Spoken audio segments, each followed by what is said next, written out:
MCB ఆన్లోనే ఉంది కదా.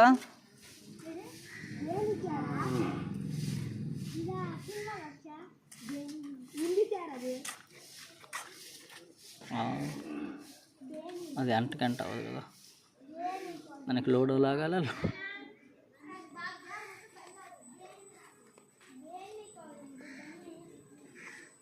తక్కువ సార్ పవర్ సరిపడటం లేదా.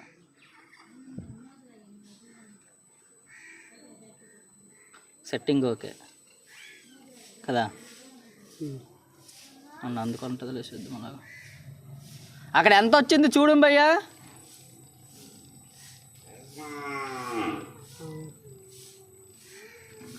ఎంత 15 20 యాంపర్ సరిపోవటం లేదు కదా లోడు. మనకి ఈ నీడ మొత్తం అట్టే ఉంది, నడుస్తుంది. లోడ్ సరిపోవటం లేదు, పంపు వాటర్ ఎత్తడానికి లోడ్ సరిపోవటం లేదు.